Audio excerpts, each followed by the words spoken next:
রাধে রাধে। ওম নমো ভগবতে বাসুদেবায়। ওম নমো ভগবতে বাসুদেবায়।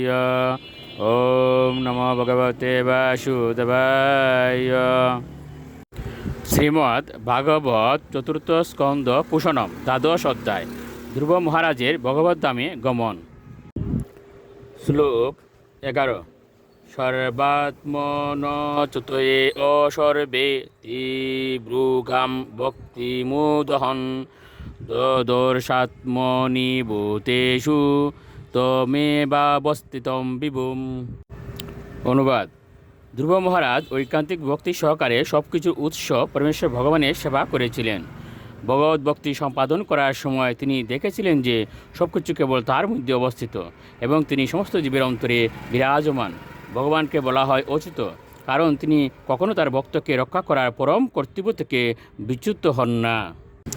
শ্লোক 12।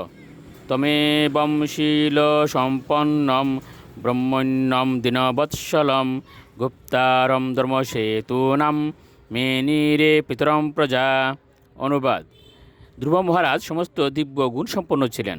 তিনি ভগবত ভক্তদের প্রতি অত্যন্ত শ্রদ্ধালু, দরিদ্র নিরীহ ব্যক্তিদের প্রতি দয়ালু এবং ধর্মের রক্ষক ছিলেন। তার এই সমস্ত গুণের জন্য তার প্রজারা তাকে তাদের পিতা বলে মনে করতেন। শ্লোক 13। ষট্ত্রিংশদ্বর্ষ সহস্রম শশাশিতিমণ্ডলম ভুগৈ পুণ্যক্ষয়ম কুর্বন্ন ভোগৈরশুভক্ষয়ম। অনুবাদ: ধ্রুব মহারাজ ভোগের দ্বারা পুণ্য ক্ষয় এবং তপস্যার দ্বারা অশুভ কর্মের ফল ক্ষয় করে 34,000 বছর ধরে এই পৃথিবী শাসন করেছিলেন। শ্লোক 14।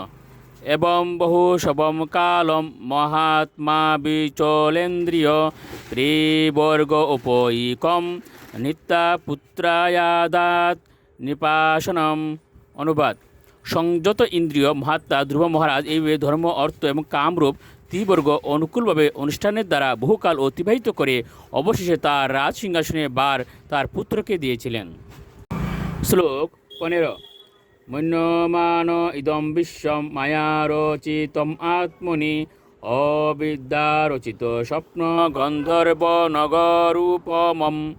অনুবাদ: শ্রী ধ্রুব মহারাজ উপলব্ধি করেছিলেন যে এই জগৎ স্বপ্ন বা মায়াজালের মতো জীবেদের মোহগ্রস্ত করে, কারণ তা পরমেশ্বর ভগবানের বহিরঙ্গা মায়াশক্তির দ্বারা রচিত। রাধে রাধে।